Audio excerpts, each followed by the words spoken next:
الرحیم۔ السلام علیکم ناظرین، میں ہولی وسوی ماہ مبارک رمضان کی خصوصی نشریات کے ساتھ آپ کی خدمت میں حاضر ہوں۔ آج 5 مارچ ہے، 4 رمضان ہے اور بدھ کا روز ہے۔ پروردگار کی بارگاہ میں دعا گو بھی ہوں، پر امید بھی ہوں کہ پوری دنیا میں آپ جہاں کہیں بھی ہوں گے، صدقے میں محمد والے محمد علیہ السلام کے خیر و عافیت ہوں گے۔ ناظرین، آپ کو ہمارے پروگرام کے فارمیٹ کے علم ہے۔ ہمارا پروگرام مہمان خدا کے ساتھ ہماری خدمت میں حاضر ہے، اور آج ہم بات کریں گے مقصد روزہ کے اوپر، اور کس طرح سے اس ماہ مبارک کا تعارف قرآن کریم نے کرایا، کس طرح سے ائمہ اہل بیت علیہ السلام نے اور احادیث کے اندر ہمارے پاس تمام چیزیں وارد ہوئی۔ اس کی گفتگو کرنے کے لیے جو شخصیت ہمارے ساتھ موجود ہے، یقیناً آپ کی شخصیت کسی تعارف کی محتاج نہیں، ہمارے ساتھ موجود ہیں مولانا سید رضا حسین زیدی صاحب، ٹورنٹو کینیڈا سے۔ قبلہ کو پروگرام میں خوش آمدید کہیں گے اور آپ کو پروگرام اور آپ کی خدمت میں سلام عرض کریں گے۔ وعلیکم السلام ورحمۃ اللہ وبرکاتہ۔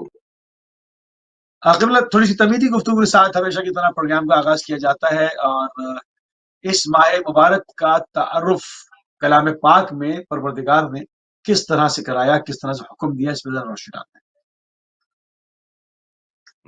بسم اللہ الرحمن الرحیم وبہ نستعین انہ خیر ناصر ومعین وصلی اللہ علی محمد وآلہ الطاہرین وبعد، اللہم الحقنی بالہدی والہمنی بالتقوی۔ دیکھیے، قرآن میں کیسا تعارف ہے۔ قرآن میں متعدد آیات ہیں رمضان کے بارے میں۔ اس سے پہلے کہ قرآن کی طرف جائیں، یہ ذہن میں رکھیے کہ جیسے رسول اللہ صلی اللہ علیہ وآلہ وسلم نے فرمایا کہ ہر چیز کی ایک بہار ہوتی ہے، اور ماہ مبارک رمضان کی بہار نہیں بلکہ قرآن کی بہار رمضان ہے۔ تو رمضان بذات خود ایک بہار کا مہینہ ہے قرآن کے لیے۔ اور قرآن میں جو متعدد آیات آئیں، وہ اگر سورہ بقرہ کی آیہ نمبر 182 سے لے کر آیہ نمبر 186 تک اگر آپ دیکھیے، 182 سے 186 تک دیکھیے، تو اس میں بہت کچھ واضح ہو جاتا ہے رمضان کے بارے میں۔ مثلا 182 میں اللہ تعالیٰ سورہ بقرہ کی آیہ نمبر میں یہ ارشاد فرماتا ہے کہ کتب علیکم الصیام کما کتب علی الذین من قبلکم لعلکم تتقون۔ تو جو فلسفے کی بات آپ فرما رہے ہیں، وہ بھی اس آیہ مبارکہ کے اندر موجود ہے کہ خدا نے یہ فرمایا کہ دیکھو کتب علیکم الصیام، جس طرح میں نے تمہارے اوپر لکھ دیے، کتبہ لکھنے سے مراد یہ واجب کر دیے، جس طرح تمہارے اوپر فرض کیے میں نے روزے اس ماہ مبارک میں، سیام کما کتب علی الذین من قبلکم۔ دیکھو بالکل اسی طرح ہے کہ جس طرح تمہاری گزشتہ قوموں میں بھی میں نے روزے واجب اور فرض کیے تھے۔ اور اس کی وجہ کیا ہے، اس کا فلسفہ کیا ہے؟ فلسفہ یہ ہے کہ لعلکم تتقون، تاکہ تم متقی ہو جاؤ، پاک ہو جاؤ، گناہوں سے بچ جاؤ۔ متقی انسان کیا کرتا ہے؟ متقی انسان وہ ہوتا ہے جو تقوی اختیار کر لے، وہ ہوتا ہے جو حرام سے بچ جاتا ہے، واجبات کے اوپر عمل کرتا ہے۔ تو اب اس آیہ مبارکہ کے شروع کے اندر اگر آپ آئیے، یہ تو مقصد ہو گیا کہ خدا نے اس آیہ مبارکہ کے آخر میں بتایا کہ مقصد یہ ہے کہ تم متقی ہو جاؤ۔ یعنی سارا سال اگر کوئی انسان اگر متقی تھا بھی، تو یہ ماہ مبارک کے اندر آ کر کیا، یعنی مزید تقوی اس میں آ جائے گا، مزید اس کے درجات بلند ہوں گے۔ اور وہ شخص جو سارا سال مثلا گناہوں میں ڈوبا رہا، تو یہ وہ مہینہ ہے کہ جس میں آ کے اس کے گناہ بخشے جاتے ہیں۔ جس طرح خطبہ شعبانیہ میں رسول اللہ صلی اللہ علیہ وآلہ وسلم نے شعبان کے آخری جمعے میں جو خطبہ دیا ہے، اس میں ارشاد ہوا کہ دیکھو تم اپنی گردن میں جو طوق گناہوں کا پڑا ہوا ہے، اور تمہارے کندھوں پہ جو بوجھ ہے گناہوں کا، اس بوجھ کو اپنے کندھوں سے، اپنے کمر سے دور کرو، اور اس طوق کو دور کرو ماہ مبارک رمضان میں۔ وہ اس طریقے سے کہ جب تم سجدے میں جاؤ گے، طول دو گے سجدوں میں، تو خدا تمہارے گناہوں کو بخش دے گا، اور تمہارے کندھوں پہ جو اتنا بوجھ ہے وہ ہلکا ہو جائے گا۔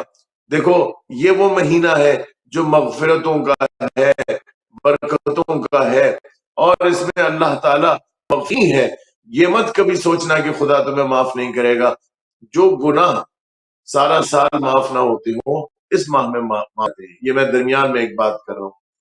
تو حضور نے فرمایا کہ دیکھو جب یہ مہینہ آ جائے تو خدا تمہیں دعوت دیتا ہے اپنی طرف.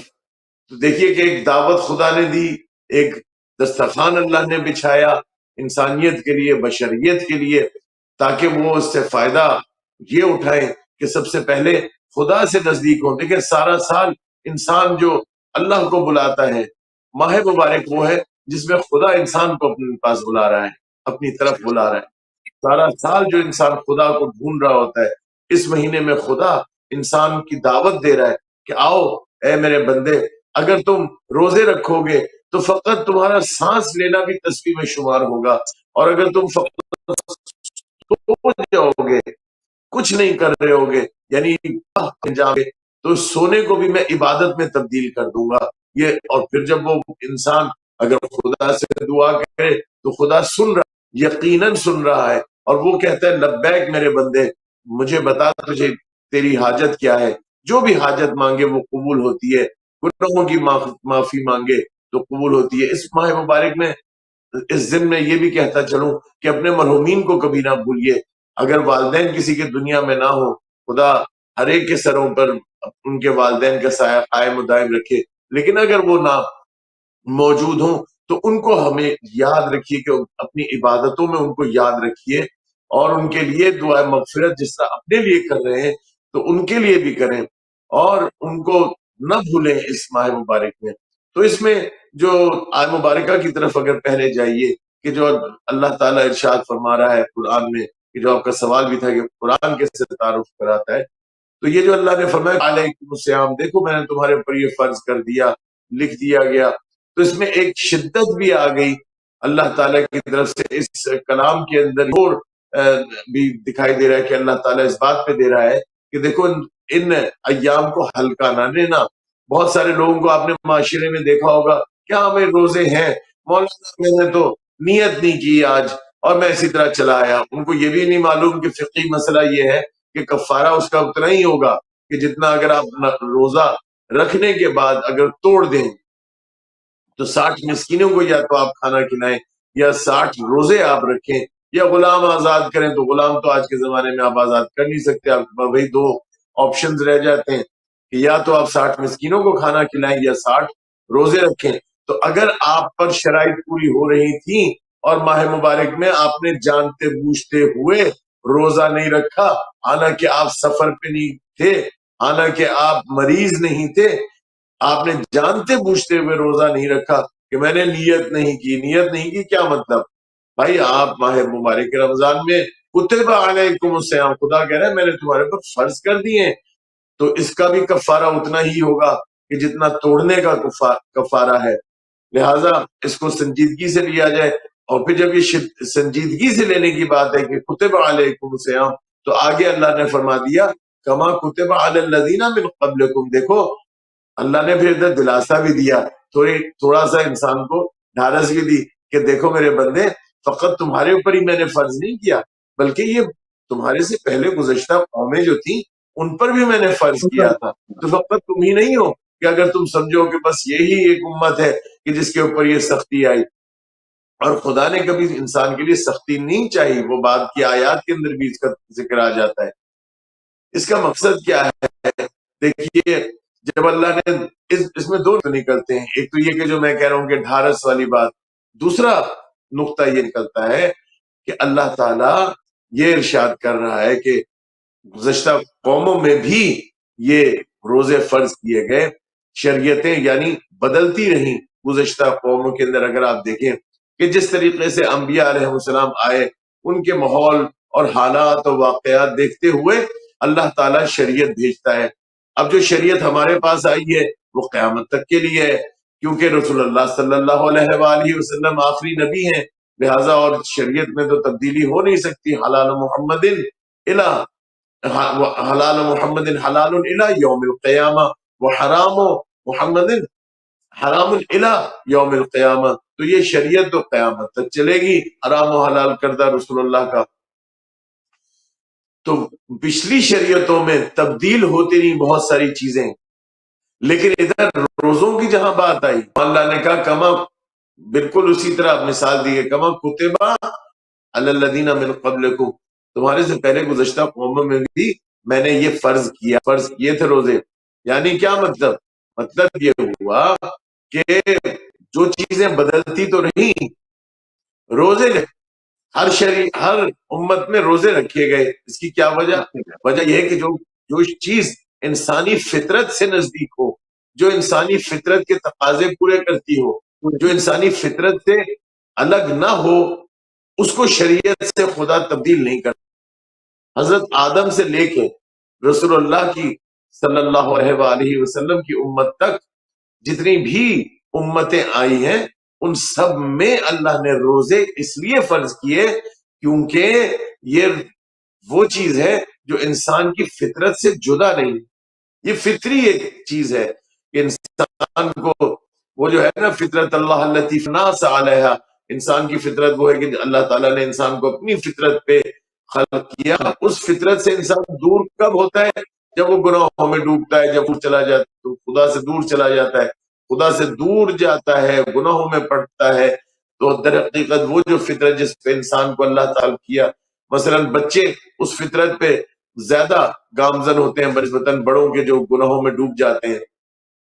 تو یہ جو اللہ نے کہا کہ میں نے یہ روزے اس لیے فرض کیے تاکہ تم تقوی اختیار کر لو. تو جب انسان متقی ہوتا ہے تو وہ فطرت پہ واپس لوٹتا ہے.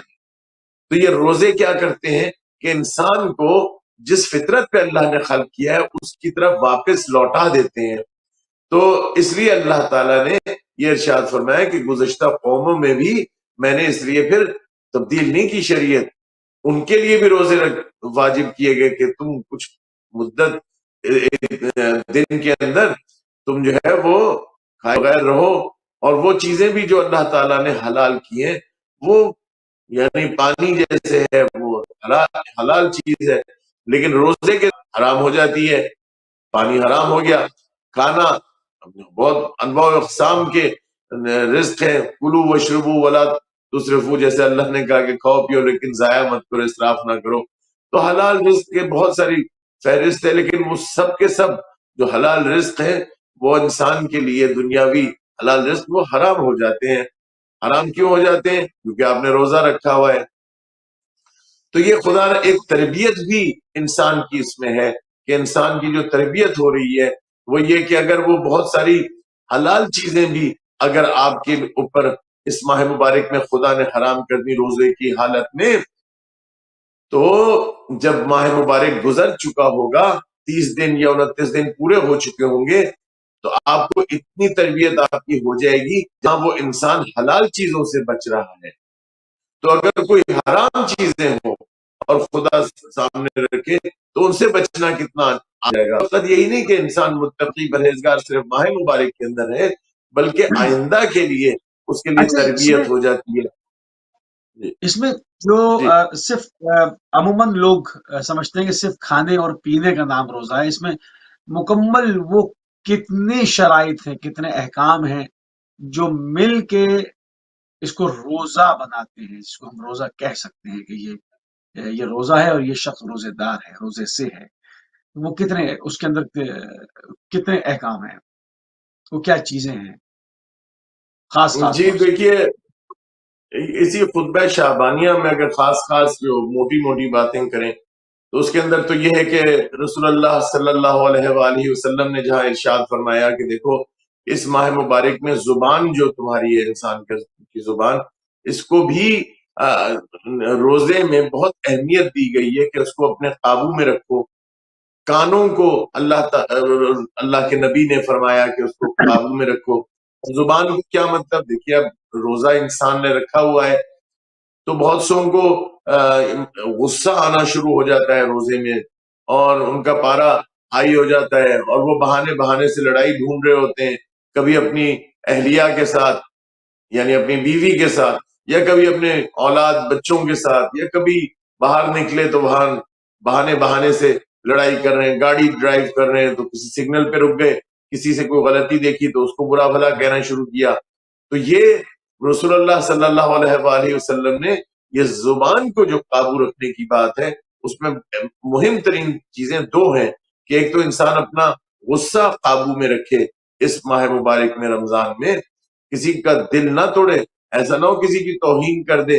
دیکھیں بطور انسان نہ فقط آپ کے بیوی بچے یا برادر ایمانی جو آپ کے ہیں مسلمان یا مومن، بلکہ اللہ تعالیٰ نے تو تمام انسانوں کے لیے یہ حق رکھا ہے کہ اگر وہ انسان ہے تو اللہ نے ایک اصول بیان فرما دیا قرآن میں، اسی قرآن میں قولو للناس حسنا، دیکھو انسانوں کے ساتھ نرمی سے اچھے طریقے سے بات کرو، ملائم لہجے میں بات کرو، یہ خدا کا واضح سرین حکم ہے، نص قرآن ہے، خدا نے حکم دیا قولوا للناس حسنا۔ دیکھو اگر کسی بھی انسان سے چاہے وہ کوئی بھی ہو، جیسے امیر المؤمنین علیہ السلام نے فرمایا نا کہ اگر کوئی جو تمہارا برادر ایمانی ہے، دیکھ لو کہ وہ تو تمہارا بھائی ہے ایمان میں، کیونکہ وہ بھی مومن ہے تم بھی مومن ہو، لیکن جو شخص حضرت مالک کو انہوں نے جو خط لکھا ہے نا، غالباً وہ خط کا نمبر 153 ہے یا 53 ہے، نہج البلاغہ میں حضرت مالک کو جو انہوں نے خط لکھا، اس میں لکھا کہ دیکھو مالک، دو قسم کے لوگ تمہیں ملیں گے، ایک وہ جو تمہارے برادر ایمانی ہیں تمہارے ساتھ، وہ بھی اسی طریقے سے مومن ہے جس طرح تم مومن ہو، اور پھر اگر وہ کوئی شخص مومن نہیں ہے، یہ یاد رکھو کہ وہ تمہارے ساتھ انسانیت میں برابر ہے، وہ بھی انسان ہے تم بھی انسان ہو، یعنی تمام انسان کوئی بھی ہو کم سے کم انسان تو ہے، تو اس کے یہ حقوق انسانی کی طرف خدا نے یہ توجہ خاص قرآن میں بارہا دلائی ہے۔ تو ادھر بھی ارشاد یہ ہوا کہ رسول اللہ صلی اللہ علیہ وآلہ وسلم نے کہ اپنی زبان کو قابو رکھو، دوسرا یہ کہ غیبت نہ کرو کسی کی، غیبت جو ہے وہ بہت برا وہ عیب ہے انسان کے اندر، وہ انسان کو کھا جاتا ہے غیبت۔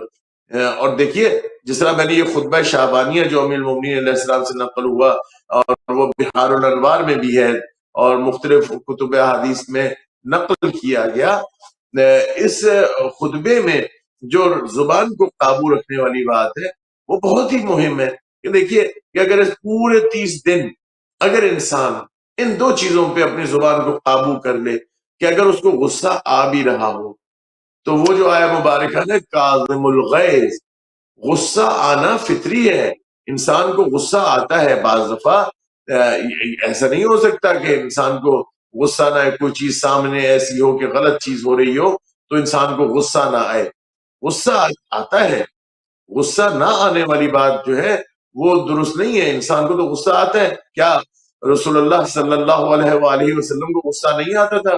کیا اہل بیت اطہار علیہ السلام کو غصہ نہیں آتا تھا؟ آتا تھا، لیکن کاظم الغیظ، وہ غیظ کو، یہ غصے کو پی جاتے تھے۔ تو غصے کو پی جانا کمال ہے، غصہ نہ آنا کمال نہیں ہے، غصے کو پی جانا۔ تو ایک تو یہ کہ غصہ آپ کو آیا شدید، آپ نے ریئیکٹ نہیں کیا، فوراً سامنے والے کو برا بھلا کہنا شروع کر دیں، یہ نہیں کیا آپ نے کیا کیا کہ آپ جو غصہ تھا اس کو پی گئے، برداشت کیا۔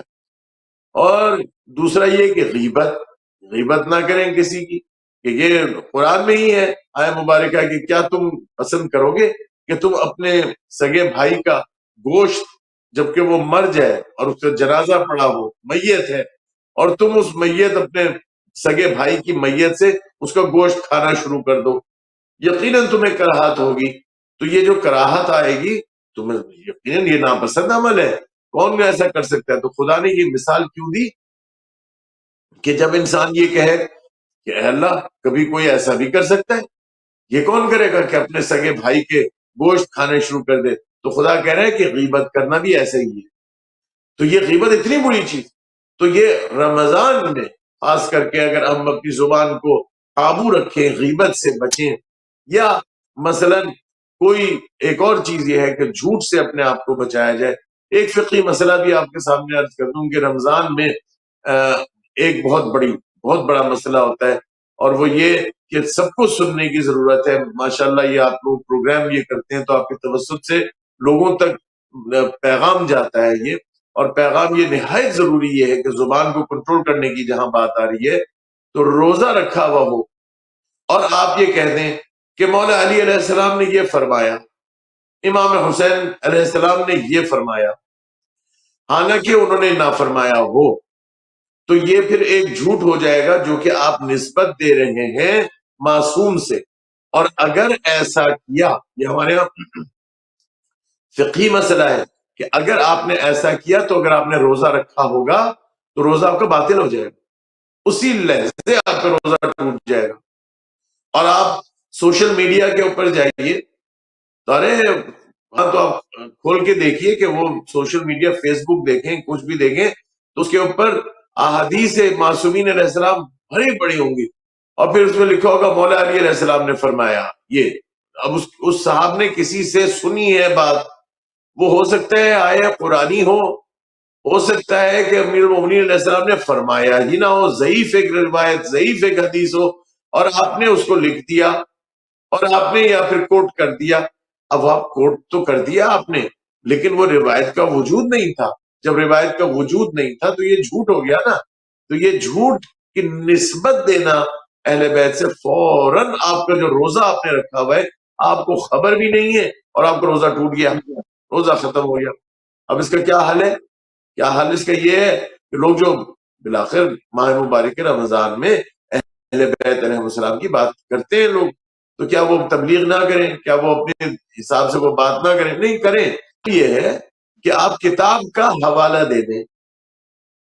جیسے مثال کے طور پر آپ نے کہا کہ امیر المومنین علیہ السلام نے یہ فرمایا، تو کدھر ہے یہ حوالہ؟ کہا نہج البلاغہ میں. اب جیسے میں نے یہ حضرت مالک کا خط کا تذکرہ کیا تو میں نے کہا نہج البلاغہ میں ہے یہ. تو اسی طرح خطبہ شعبانیہ، تو یہ ہے ماہ مبارک کے رمضان ہے، اس لیے میں عرض کر رہا ہوں کہ میں نے کہا کہ بہار الانوار کے اندر بھی آپ کو مل جائے گا خطبہ شعبانیہ. تو اس لیے یہ کہنا ضروری اس لیے کہ اب میں حالت روزے میں ہوں، اور اگر وجود نہ ہو اس روایت کا تو پھر میں تو گیا میرے بھائی، میرا تو روزہ ٹوٹ جائے گا. لہٰذا اس طرف توجہات انسان کو ضروری ہے کہ اپنی زبان کو کس طریقے سے قابو رکھے، جھوٹ سے کسی پر تہمت نہ لگائے، جھوٹ بولنے سے رکے انسان، غیبت نہ کرے، کسی کو ڈانٹے نہ، دل نہ توڑے. اس طرح کی چیزیں زبان کو قابو رکھے اور کان کو بھی قابو رکھے. جی کچھ فرما رہے تھے آپ؟ کچھ سبحان فرما اللہ، رہے بہت ہیں؟ ہی خوبصورت طریقے سے آپ ان چیزوں کو، ان تمام امور کو بیان فرما رہے ہیں جن کے انجام لانے سے باقاعدہ حقیقی روزہ بنتا ہے. کیونکہ عموماً لوگ سمجھتے ہیں کہ صرف روزہ بھوک اور پیاس کو برداشت کرنے کا نام ہے، جس میں بہت زیادہ ایسی کون سی چیز جو خطرناک ہے ایک روزہ دار کے لیے، جو اس کو سمجھ میں بھی نہ آ رہی ہوں، اور بہت ہی باریک بینی سے اگر مطالعہ نہ کیا جائے یا دقت نہ کی جائے، غور نہ کیا جائے، تو صرف بھوک و پیاس ہی رہ جائے گی، اور روزے کا ثواب ہاتھ سے جاتا رہے گا، بلکہ گناہگار بھی ہو جائے گا انسان. کہ روزہ جس کو کہیں گے فسخ ہو جائے گا یا باطل ہو جائے گا، وہ کون سے معاملات ہیں جو روز مرہ کی روٹین لائف میں ہمارے ساتھ پیش آتے ہیں. دیکھیے پہلی تو چیز سمجھنے کی یہ ہے کہ جو واجبات ہیں اس میں دو چیزیں سمجھنے کی ہیں بنیادی. ایک تو یہ کہ اس عمل کو انجام دینا خدا نے کہا واجب ہے، یعنی جیسے روزہ رکھنے میں آپ نے کھانے پینے سے اجتناب کرنا اور باقی چیزیں چند جو ہیں ان سے اجتناب کرنا، تو رک جانا، وہ نہ کرنا. تو یہ چیز، یہ تو روزہ تو ہو گیا واجب، نماز پڑھنا واجب. اچھا، تو ایک عمل جو خدا نے کہا کہ اس کو انجام دیں، وہ انجام اگر انسان نہ دیتا تو گناہ گار ہوتا. انجام دینے سے وہ واجب جو آپ کے کندھے پہ تھا وہ آپ نے دور ہو گیا، وہ واجب ہو گیا، عمل ہو گیا. اب آپ گناہ میں نہیں رہے، گناہ سے تو بچ گئے. لیکن قبول ہونا یہ اور چیز ہے. ضروری نہیں ہے کہ آپ نے جو بھی واجب عمل انجام دیا ہو وہ قبول بھی ہوا ہو خدا کی بارگاہ میں. لہٰذا یہ دیکھنے کی ضرورت ہے کہ ہم نے آیا اتنی محنت کر رہے ہیں، جس طرح آپ نے بالکل اچھے طریقے سے ارشاد فرمایا کہ آپ انسان اگر پیاسا ہے، بھوکا ہے، سارا دن بھوکا پیاسا رہا، لیکن اگر وہ خدا کی بارگاہ میں قبول ہی نہیں ہوا تو بس اتنا ہوا کہ وہ اس گناہ سے بچ گیا کہ خدا کی معصیت نہیں کی، نافرمانی نہیں کی، کہ خدا نے کہا روزہ رکھو، اور اس نے رکھ تو لیا اور نہ رکھتا تو گناہگار ہوتا. اچھا، لیکن اب جس طرح رسول اللہ صلی اللہ علیہ وآلہ وسلم کے خطبہ شعبانیہ میں آ رہا ہے کہ زبان کو قابو رکھو، کانوں کو قابو رکھو، تو یہ دو چیزیں جو ہے اہمیت، جو اگر زیادہ چونکہ وقت نہیں ہوتا تو جس طرف رسول اللہ نے توجہات دلائی ہیں اس طرف ہی اگر انسان فقط ان دو چیزوں پہ ہی عمل کر دے کہ اپنی آنکھوں کی طرف بھی ارشاد فرمایا تھا کہ دیکھو آنکھوں کو بھی اپنا بچاؤ، یعنی نامحرم کی طرف اشارہ یہ ہے کہ نامحرم کی طرف آنکھیں تمہاری نہ اٹھیں. یہ خطبہ وہ ہے جو امیر علیہ السلام سے میں نے کہا کہ نقل کیا گیا ہے. تو اسی خطبے میں امیر مومنین علیہ السلام نے یہ سوال بھی کیا کہ یا رسول اللہ صلی اللہ علیہ وآلہ وسلم یہ فرمائیے کہ اس ماہ مبارک میں افضل ترین عمل کیا ہے؟ تو حضور نے ارشاد فرمایا تھا دیکھو یا علی، اس میں افضل ترین عمل گناہوں سے بچنا ہے، معصیت الہی سے بچنا. تو یہ سب سے بڑا عمل ہے کہ انسان اگر حرام سے بچ جائے اس مہینے میں تو سب سے بڑا عمل. کیونکہ دیکھیں نا آئے مبارکہ میں بھی آئے لعلکم تتقون. اب وہ تتقون تقوی کیا ہے؟ تقوی میں بنیادی چیز تو یہ ہے کہ انسان گناہوں سے بچے، حرام سے بچے. صحیح ہے؟ تو یہ جو حرام سے بچنا ہے اس کی طرف رسول اللہ نے ارشاد فرمایا کہ اصل مقصد جو روزے کا ہے وہ خدا نے جو روزے سے جو کہا کہ کتب علیکم الصیام کما کتب علی الذین من قبلکم لعلکم تتقون، اس کا فلسفہ یہ ہے کہ تم تقوی اختیار کر لو. تو وہ جو ہدف ہے وہ دور ہو جائے گا، وہ ہدف ہو جائے گا. تو وہ ہدف کیوں تم بھوک و پیاسے رہتے ہو؟ تاکہ تم متقی ہو جاؤ، یعنی حرام سے بچ جاؤ. تو رسول اللہ نے بھی یہ ارشاد فرمایا کہ افضل ترین اس میں عمل یہ ہے کہ گناہ نہ کرے انسان. تو بس گناہ سے بچنا یہ سب سے بڑا عمل قرار پایا. تو اب گناہوں کی فہرست انسان ڈھونڈتا رہے کہ کیا گناہ ہے، تو ان سے اجتناب کرنا سب سے بڑا فعل قرار دیا رسول اللہ صلی اللہ علیہ وآلہ وسلم نے. اور خدا نے بھی کہا کہ مقصد جو ہے، فلسفہ جو ہے وہ یہی ہے کہ تم متقی ہو جاؤ. تو لہٰذا ہمیں ایک چیز جو یاد رکھنے کی ہے وہ یہ کہ اس ماہ مبارک کے اندر رسول اللہ صلی اللہ علیہ وآلہ وسلم نے جس طریقے سے یہ باتیں آگے چل رہی تھیں تو اس میں امیر المومنین علیہ السلام نے جیسے ہی یہ سوال کرتے ہیں نا تو سارے لوگوں نے دیکھا کہ امیر المومنین علیہ السلام کو دیکھنے کے ساتھ ہی رسول اللہ صلی اللہ علیہ وآلہ وسلم نے گریہ کرنا شروع کیا. تو امیر المومنین علیہ السلام کو بہرحال علم تو تھا لیکن ہمیں بتانے کے لیے، ہمیں متوجہ کرنے کے لیے سوال کیا کہ یا رسول اللہ یہ فرمائیے کہ آپ گریہ کیوں فرما رہے ہیں؟ فرمایا کہ یا علی گویا میں دیکھ رہا ہوں کہ انہی ایام میں ماہ مبارک رمضان میں آپ سجدے کی حالت میں ہیں اور کوئی شقی القلب شقی ترین انسان آگے آ کے آپ کے فرق پہ، آپ کی پیشانی پہ، سر مبارک کے اوپر سجدے کی حالت میں آپ ہیں اور کوئی شمشیر مار رہا ہے اور آپ کی جو ریش مبارک ہے وہ خون سے خضاب ہو جائے گی. خضاب، اب خضاب جو انسان کرتا ہے، دیکھیے میری داڑھی جو ہے وہ تھوڑی سفید ہو رہی ہے تو کالے رنگ سے انسان جب اس کو رنگ کر لے تو وہ کالی ہو جاتی ہے. تو وہ فرمانے کہ یعنی اتنا خون بہے گا کہ جب وہ ملون تلوار کا وہ ضرب لگائے گا آپ کے سر مبارک پہ کہ آپ کی ریشیں پوری سرخ ہو جائے گی، اس طرح کہ جیسے کسی نے سرخ رنگ سے خضاب کر دیا ہو. یہ یاد کر کے رسول اللہ صلی اللہ علیہ وآلہ وسلم امیر المومنین علیہ السلام کو یاد کر کے یہ فرما رہے تھے. تو اسی آیہ مبارکہ کی طرف جو میں نے آپ کے سامنے عرض کیا، آگے میں نے کہا تھا کہ 182 183 اور 184. تو پہلے ذرا یہ دیکھیے کہ 184 جو ہے آیہ مبارکہ ہے اس کے اندر اللہ تعالیٰ کیا ارشاد فرما رہا ہے. فرمایا کہ بلکہ 185 میں اگر آپ جائیں تو دیکھیے کہ اس میں ارشاد فرمایا کہ شہر رمضان الذی انزل فیہ القرآن ہدی للناس وبینات من الہدی والفرقان شہد منکم الشہر فلیصمہ ومن کان مریضا او علی سفر من ایام اخری یرید اللہ بکم اليسر ولا یرید بکم العسر. اچھا ادھر تک سن لیں کہ رسول اللہ تعالیٰ یہ فرما رہا ہے کہ دیکھو یہ شہر رمضان، یہ رمضان کا مہینہ وہ ہے کہ جس میں قرآن نازل ہوا. اب اس کے اوپر ہی اگر فقط رک جائے نا کہ قرآن نازل ہو، اس میں کئی پروگرام کیے جا سکتے ہیں اس کے اوپر. تو جس طرح اسی قرآن کے اندر آیا کہ سورہ قدر میں آپ دیکھیے کہ بسم اللہ الرحمن الرحیم انا انزلناہ فی لیلۃ القدر، کہ ہم نے قرآن کو نازل کیا شب قدر میں. شب قدر رمضان میں آتی ہے، تو رمضان میں دو طریقے سے حوالے مل جاتے ہیں اچھا، اس میں قرآن کے. جی جی جی جی جی آپ کمپلیٹ کر لیں، پھر میں آگے سوال کروں. بسم اللہ بسم جی اللہ آپ پلیز. فرمائیے اچھا، اس میں دیکھیے بہت فرمائیے. سارے اب جو شریعت ہے، جو قرآن پاک میں احکام وضع کیے، رسالت مآب صلی اللہ علیہ وآلہ وسلم نے اپنی زندگی میں اس کو کر کے دکھایا، پریکٹیکلی اس کو کر کے دکھایا، احکام بتائے، لوگوں کو سکھایا، شریعت سکھائی، انسان بنایا، لوگوں کو رہنا سکھایا، جینا سکھایا، گفتگو کے سلیقے سکھائے، اٹھنا سکھایا، بیٹھنا سکھایا، کھانا سکھایا، پینا سکھایا، تمام چیزیں انسانی ضروریات کی جو ایٹیکیٹ تھی وہ رسالت مآب نے کر کے دکھائی، لوگوں کو سکھایا.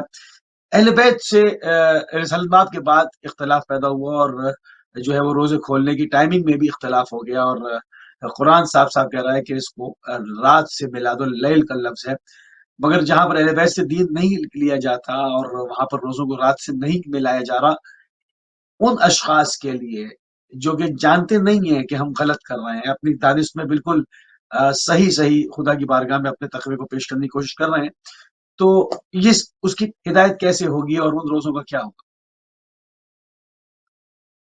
قبلہ میں اب آپ کو کیا کہوں کہ اگر جو وقت ہے اس پر روزہ نہیں کھولا، اور جو وقت ہے اس پہ مثلا پہلے ہی کھول لیا، اور دیر تک اگر مثال کے طور پر اگر آپ کھاتے پیتے رہے تو روزہ تو آپ کا شروع سے ہی نہ ہوا، لیکن وہ صاحب جو مثال کے طور پر سوتے رہ گئے بیچارے، اور اس کے بعد وہ اٹھے تو حالت روزے میں تھے، اور افطار کا وقت آیا تو پہلے افطار کر لیا، 5 منٹ پہلے 10 منٹ پہلے افطار کر لیا، تو کیا روزہ رہے گا؟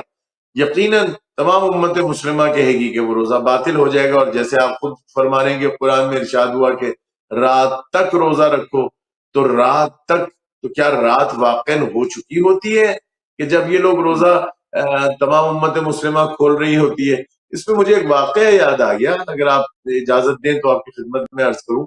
بسم اللہ بسم اللہ.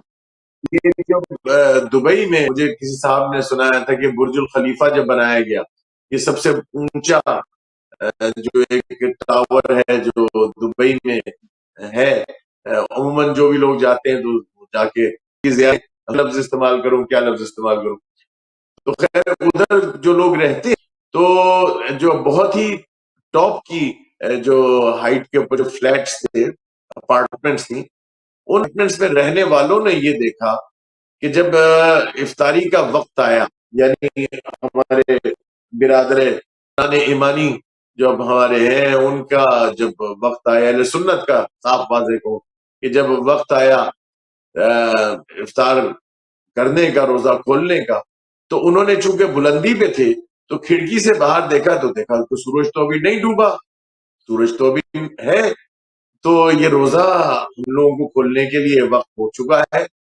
اچھا، اب انہوں نے دیکھا کہ 5 منٹ بعد 10 منٹ اہل تشیعوں کا قرار شدہ وقت تھا، اس پہ انہوں نے دیکھا کہ سورج اسی لہجے کاملاً جو ہے وہ اٹھا ہے، اور اپنے جو علماء تھے ان کو بلایا.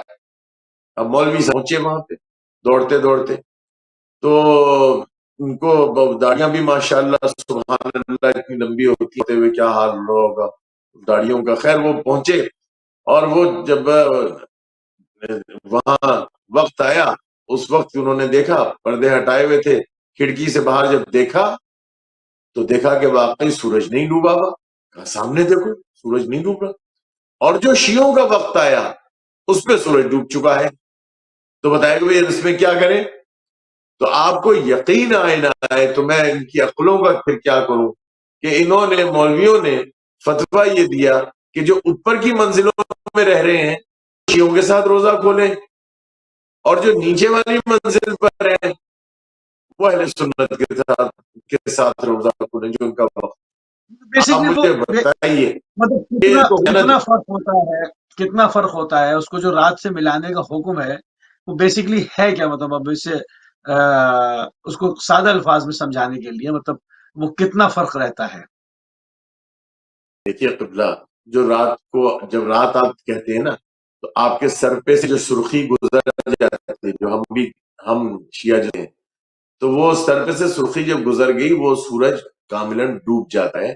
فرق تو ہمارے اہل سنت میں 5-10 منٹ کا ہے۔ میں آپ کو ایک چھوٹا سا واقعہ اور بھی سنا دوں کہ ہمارے ایک بہت عزیز تھے، انتقال ہو گیا ان کا، ان کے دوست تھے، تو وہ سنایا کرتے تھے اپنے دوست کے بارے میں کہ تھے وہ اہل سنت کے، لیکن ہم شیعوں کے ساتھ روزہ کھولا کرتے تھے۔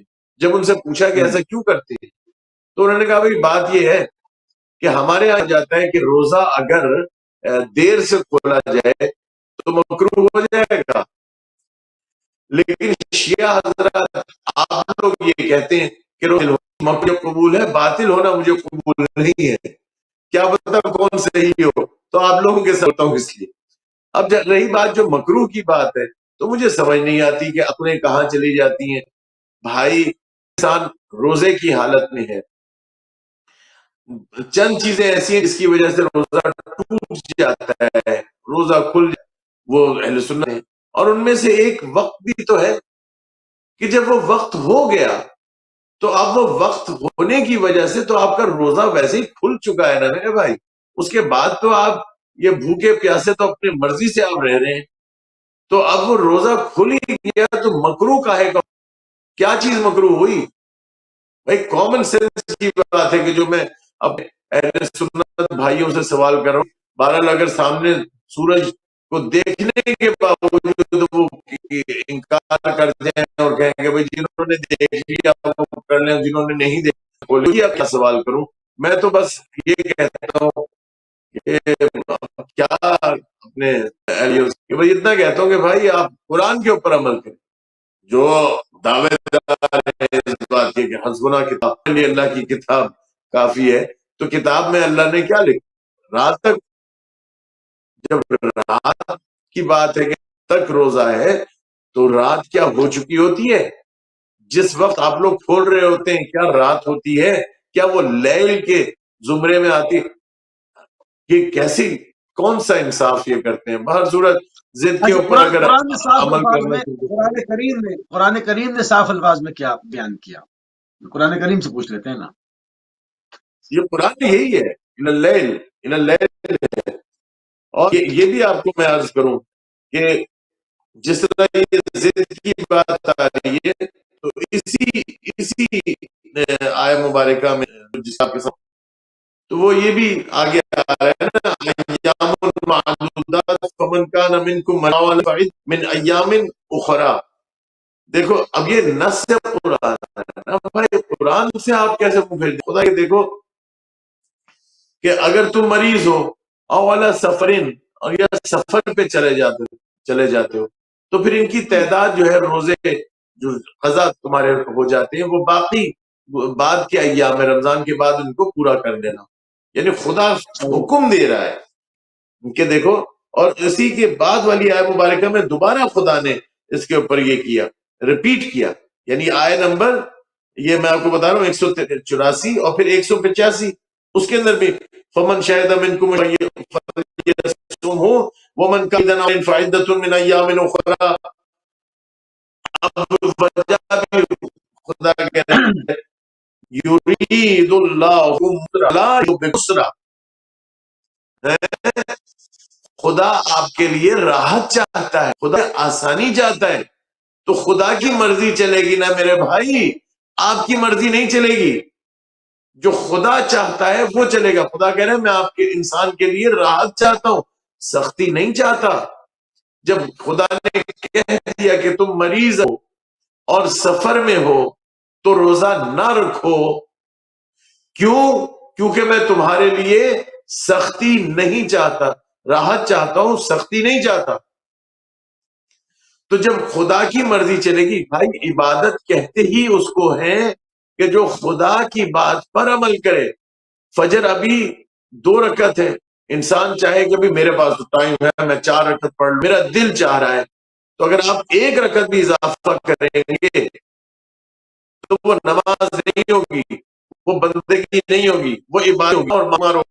تو خدا جو کہہ رہا ہے اس پر عمل کرنے کو عبادت کہتے ہیں، اس کو کہتے ہیں. جب خدا واضح فرما رہا ہے کہ جب تم مریض ہو اور سفر میں ہو تو روزہ نہ رکھو، تو پھر آپ کیوں ضد کرتے ہیں کہ بھائی لوگ بہت سے کہ نہیں جی سفر پہ چلے گئے، جس طرح آپ رات کے ٹائم کے، تو یہ بھی تو ضد ہے نا. اچھا، صرف ہمارے فقہ جعفری کے اندر قصر ہے یا باقی جو اور فقہ ہیں ان کے اندر بھی یہ سہولت موجود ہے؟ قضا ہونے کی، قصر تو نماز ہوتی ہے. ہاں، یعنی قضا، قضا. ہاں یہ ان اختلاف ہے بھائی. بعض انہوں نے اختیار چھوڑا ہوا ہے کہ جی آپ سفر کے اوپر چلے جائیں تو آپ کی مرضی ہے کہ آپ روزہ رکھیں یا نہ رکھیں. اور باتیں کیا کی جاتی ہیں، ارے بھائی 1400 سال پہلے اونٹوں کے ساتھ خدا قرآن نازل کر رہا ہے، اس آیت مبارکہ کو منسوخ تو نہیں کیا تھا. حکم تک بھائی اگر یہ آیت مبارکہ کو، یہ ایسا تو نہیں ہو سکتا کہ قرآن میں جو آیت مبارکہ آئی اس کی آیت مبارکہ کچھ حصہ، جزوی حصہ جو منسوخ ہو گیا باقی حصہ رہ گیا. اگر اس آیت مبارکہ کو منسوخ کریں گے نا تو پھر روزوں کو بھی منسوخ کرنا پڑ جائے گا میرے بھائی. تو یہ آیت مبارکہ تو قرآن میں ہے، قیامت تک کے لیے منسوخ نہیں ہوئی. تو بھائی آپ کیسے کریں، آپ کے پاس اختیار ہے. جب خدا کہہ رہے مت رکھو، جب تم سفر کے اوپر ہو مت رکھو، تو آپ کہتے ہیں ضد کرتے ہیں کہ نہیں نہیں ہم تو رکھیں گے. کہ خدا کو جہاز اس وقت کے قیامت تک کے خدا کو علم میں نہیں تھا. اگر آپ کا یہ چیز ہو نا کہ خدا کو معلوم نہیں تھا جب قرآن نازل کر رہا تھا کہ آئندہ جہازوں کے سفر ہوں گے، تو آپ کافر ہو جائیں گے. کہ اگر آپ یہ بات سوچیں کہ خدا کے علم میں نہیں تھا، خدا کے علم میں ہر چیز ہے. لاسٹ منٹ ہے آقا، جی لاسٹ منٹ ہے. اہل بیت کی تعلیمات، بس 1 منٹ رہ گیا کہ اہل بیت نے جو تعارف پیش کیا وہ کیا ہے؟ آخری منٹ ہمارے پاس. اہل بیت اطہار کے اندر تو سب سے عظیم ترین ہستی رسول خدا صلی اللہ علیہ وآلہ وسلم یہ ہے. رسول خدا صلی اللہ علیہ وآلہ وسلم میں جو روایات آئی ہیں، شیخ صدوق نے بھی نقل کیا. تو شیخ صدوق فرماتے ہیں کہ جو امام معصومین علیہ السلام سے انہوں نے نقل کی ہیں کہ جب رمضان آتا تھا تو حضور کا رنگ زرد پڑ جاتا تھا، خوف الہی سے زرد ہو جاتا.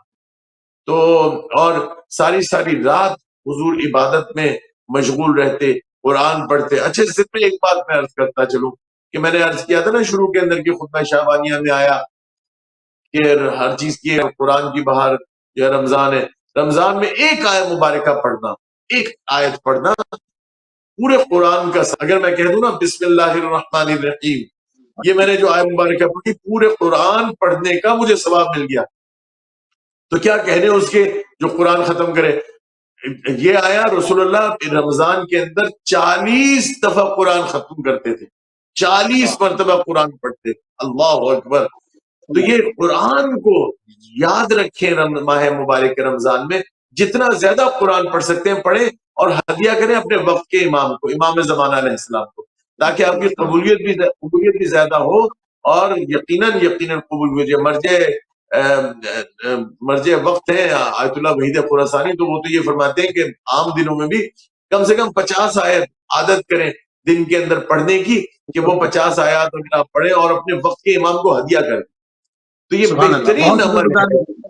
سبحان اللہ قبلہ، سبحان اللہ. انتہائی مشکور ہیں آپ کے اور انتہائی ممنون ہیں آپ کے کہ آپ نے اس وقت جو ہے اہل بیت ٹی وی کو اپنا قیمتی ٹائم دیا. اور ناظرین آپ سماعت فرما رہے تھے مولانا سید رضا حسین زیدی صاحب کو ٹورنٹو کینیڈا سے. مقصد روزہ کے اوپر روزے ہے کیا اور کس طرح سے قرآن نے تعارف کرایا، کس طرح سے محمد محمد علیہ السلام نے اس ماہ مبارک کا تعارف کرایا، اس کے اوپر ہم نے پوری کوشش کی مختصر ترین وقت میں رہتے ہوئے زیادہ سے زیادہ اہم معلومات آپ کی محضر میں عرض کی جائے. اس وقت ہمارے پروگرام کا ٹائم تمام ہو گیا. ہماری اور آپ کی اگلی ملاقات کل یو کے ٹائم سے 5 بجے پھر ہوگی. اجازت دیجیے. السلام علیکم ورحمۃ اللہ وبرکاتہ.